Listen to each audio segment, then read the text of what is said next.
il y a un débat qui fait fureur sur la toile. Il s'agit de l'immigration canadienne. Ça vaut la peine d'immigrer ou pas? Alors, dans la réalité canadienne, il s'agit de décrypter les faits sans état d'âme et de dire ce qu'il est en réalité. Et ici, on est sans tabou, on débat des sujets qui ne sont pas toujours sur les chaînes ou des sujets qui ne sont pas toujours à l'ordre du jour, car il s'agit de décrypter cette réalité-là et de quitter de ce que les gens pensent ou des préjugés. Alors, il y a un entrepreneur, il est aussi très populaire sur YouTube, Monsieur Philippe Simon, qui a donné son avis par rapport à l'immigration canadienne et surtout en fonction de sa condition dans son pays d'origine. Alors, on va l'écouter et on va donner nos avis. Vous pouvez déjà donner vos avis en commentaire. Qu'en pensez-vous? L'immigration canadienne vaut-elle la peine? Alors, on va laisser l'extrait de sa sortie et on se reprend après pour en commenter. Asseyez-vous les amis, aujourd'hui on va parler de l'immigration au Canada. Apparemment le Canada est devenu le nouvel Eldorado vers lequel les Africains se dirigent en masse. D'après certains classements d'ailleurs, dans la province du Québec, les premiers à immigrer sont les Français.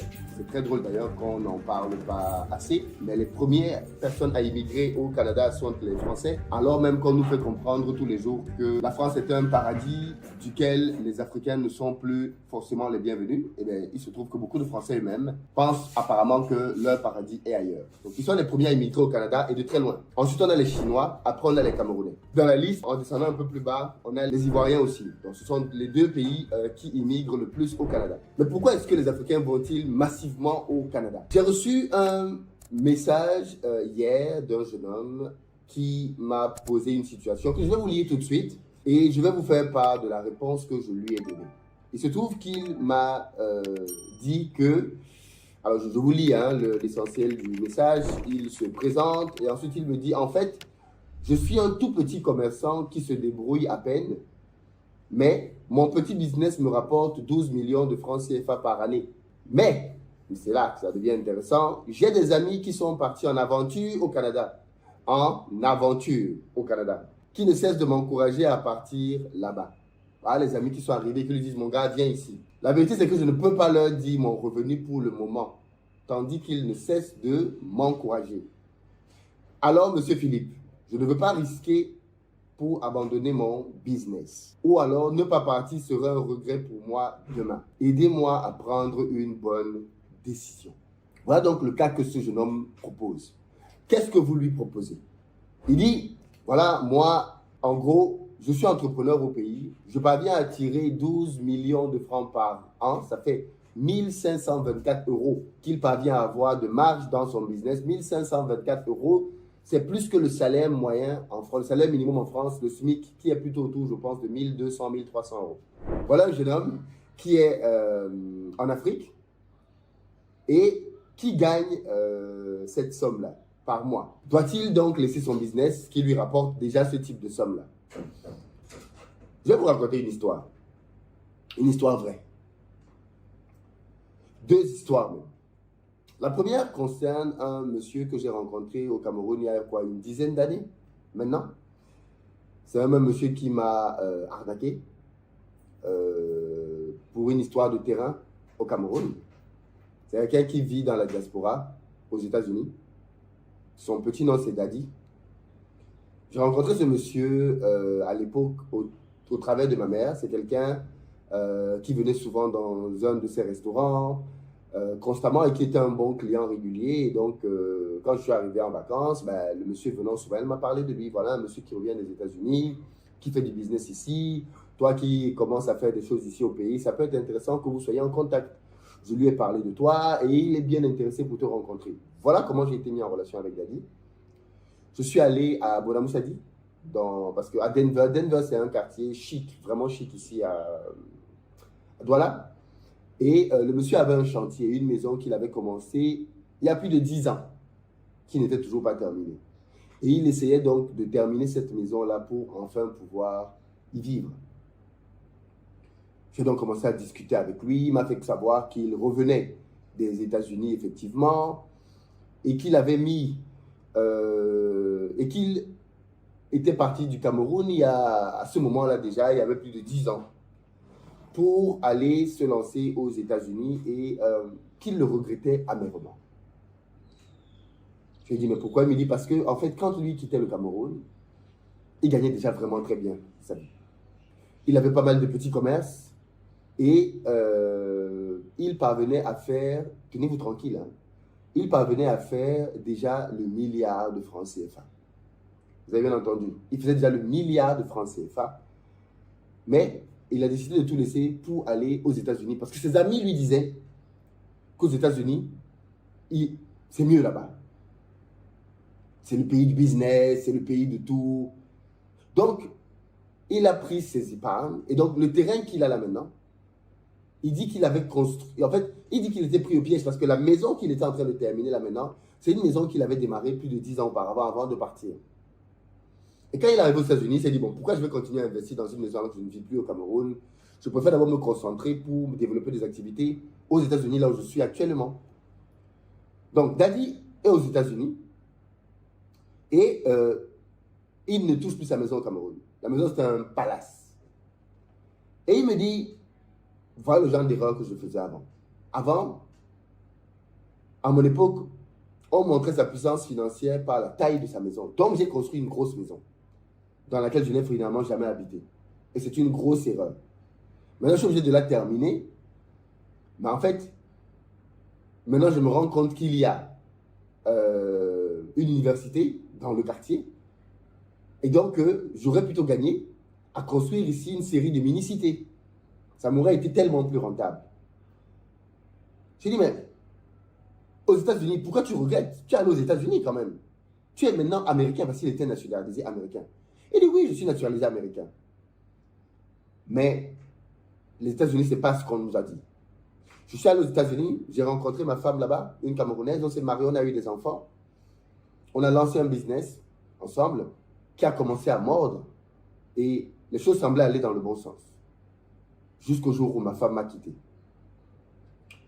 Et ce n'est même pas, c'est pas que je la frappais ou bien que je cherchais d'autres femmes, pas du tout. On a eu des problèmes et ma femme a décidé de me quitter.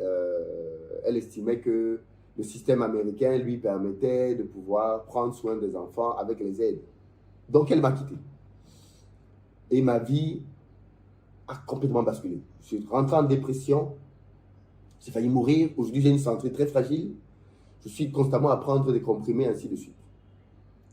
Et quand je regarde le départ que j'avais au Cameroun, les gens qui étaient loin derrière moi dans le domaine du business, quand je reviens au Cameroun 10 ans plus tard, je vois où ils sont maintenant, ce qu'ils ont pu bâtir en 10 ans. Je réalise que même si j'avais réussi aux États-Unis, je n'aurais pas réussi comme ils ont réussi en 10 ans. La honte m'a fait ne pas revenir au Cameroun pendant longtemps. Et si c'était à refaire, je ne le referais pas. Si j'étais resté au Cameroun, je pense que je serais tellement loin aujourd'hui. C'est ce qu'il me disait à l'époque. C'est drôle, hein? Mais pour lui, en tout cas, il pensait que les histoires d'aller au Canada, aux États-Unis à tout prix n'étaient pas forcément une bonne chose. Alors, je vais vous donner la réponse que j'ai donnée au jeune homme. Moi, j'ai dit à ce jeune homme, reste au pays, développer ton business. Dans quelques années, il va te rapporter le double ou le triple. Si tu voyages sans projet, tu vas le regretter dans quelques années. Et c'est vraiment ma position et c'est ce que je pense. Je pense que l'immigration, fût-elle au Canada, n'est pas pour tout le monde. Et qu'il y a des moments dans la vie où il faut immigrer, des moments où il ne faut pas. Je sais que certains diront, mais toi tu dis ça alors que toi-même tu es allé en France étudier. Vous avez bien dit que je suis allé en France étudier. Étudier. Si vous voulez aller au Canada pour avoir un job de salarié, alors oui, le Canada va effectivement vous rapporter plus que si vous ne restiez au pays. Mais j'ai une question à vous poser. Pour ceux d'entre vous même qui êtes au Canada, combien sont devenus riches au Canada grâce à leur salaire? Au Canada, effectivement, on peut avoir de bonnes conditions de vie parce qu'on a un bon revenu salarial. Pour ceux qui ont un bon revenu salarial, parce que là aussi, ce qu'on ne dit pas, c'est que la plupart des gens au Canada, surtout quand ils arrivent, n'ont pas de très gros revenus. Ils ont des revenus autour de 3 000 $ canadiens, qui font à peu près 1,5 million de francs CFA. Et ça, c'est en tant que salarié. Il leur faut donc des années de l'expérience pour faire augmenter ce revenu au fur et à mesure, en fonction de comment ils vont gérer leur carrière. Rien ne dit qu'à la fin de leur carrière, ils vont atteindre des revenus extraordinaires. Rien ne dit cela. Par contre, quand on est un jeune, parce que la photo du gars, je l'ai vue, je ne suis même pas sûr qu'il a déjà 25 ans. En tout cas, il n'a pas 30 ans. Quand on a un business qui rapporte tous les mois 1 million de francs CFA, on tient quelque chose. Je tiens à rappeler ici qu'à tous les passionnés du voyage, l'ultra majorité des milliardaires au Cameroun se sont faits au Cameroun, non pas d'autres nationalités. Suite à cette vidéo, j'ai vu beaucoup de commentaires auxquels je vais répondre au fur et à mesure dans la journée. Après avoir écouté M. Philippe Simo, on va faire une autre analyse. C'est vrai, on peut approfondir, on peut faire une analyse approfondie, mais on va choisir de rester sur deux prismes principaux. Bon, le premier prisme, il a pris le cas de quelqu'un qui gagnait près d'1 million par mois dans son pays d'origine. Déjà, en Afrique, c'est très difficile et c'est même pas de gagner, il disait épargne qui fait des marges. Donc, et c'est difficile de trouver des gens comme ça en Afrique. Et là, à chacun de voir l'immigration, quel est le but. Est-ce qu'on immigre toujours pour des fins économiques? Ça dépend de son projet et chacun a à lui de définir. À ce niveau, ça dépend donc de celui qui veut immigrer et ses motivations. Car pour immigrer, c'est un projet qu'il faut mûrir longuement. Il ne suffit pas d'un effet de mode, il ne suffit pas de suivre les autres. Et aussi, par ailleurs, M. Philippe l'a mentionné dans une de ses vidéos qu'il avait une connaissance qui est allée au Canada, est rentré quelques années après et devenu millionnaire sur le continent. Est-ce que ce ne sont pas donc les connaissances qu'il a eu à acquérir au Canada qui lui ont permis de réaliser un tel espoir? Est-ce que ce n'est pas donc l'expérience canadienne là qui a permis à ce qu'il se déploie de façon exponentielle sur le continent? Ça, c'est les questions qui restent à poser. Le deuxième prisme maintenant. Vous savez, dans l'analyse, on a vu que la France est le pays qui immigre le plus au Canada. Je ne sais pas pour vous, dans les pays africains, à l'époque, quand on était tout jeune, les ambassades françaises étaient des ambassades qui bondaient de monde. Il y avait des rangs qui traversaient des routes, des rues entières, il y avait tellement de gens qui attendaient. Donc, beaucoup d'Africains à l'époque, surtout ceux de l'Afrique francophone, étaient focalisés sur la France et la France était un Eldorado. Donc, de notre point de vue, vous voyez les Français eux-mêmes qui arrivent au Canada, ça veut dire qu'il y a quelque chose au Canada. Ça veut dire qu'il y a une meilleure qualité de vie au Canada.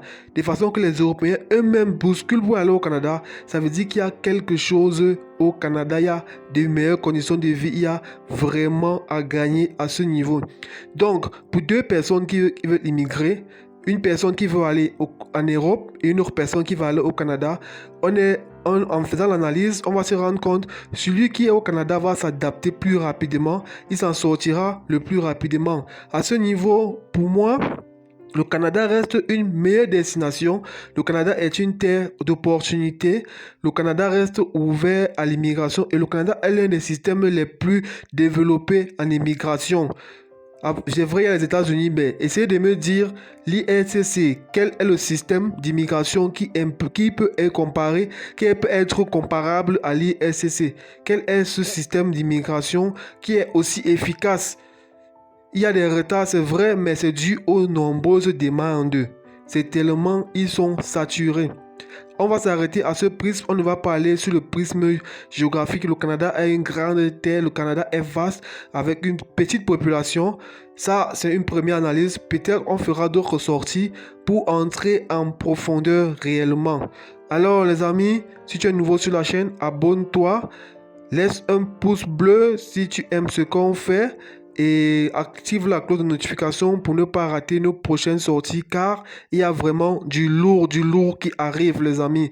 Donc rendez-vous dans une prochaine vidéo. Portez-vous bien. Ciao.